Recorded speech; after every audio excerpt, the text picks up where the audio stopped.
answers my question. So next is, Coach, if I audit my inventory today, what would be the one thing that would shock me the most?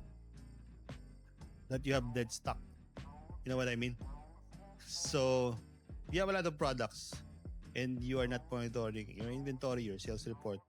Di mo alam, marami kang mga products na hindi pala nabibenta. So, it's a dead stock. Probably, you realize 20-30% of your product natutulog lang. So, this is applicable for e-commerce, retail, restaurant businesses. No? So, pag nag-audit ka, at hindi ka nag-i-implement ng proper inventory management system, then marami kang natutulog na stocks. In effect, marami kang pera na natutulog. Eventually, it's gonna be a waste kasi mag-expire yun eh. Especially kung perishable yung item mo.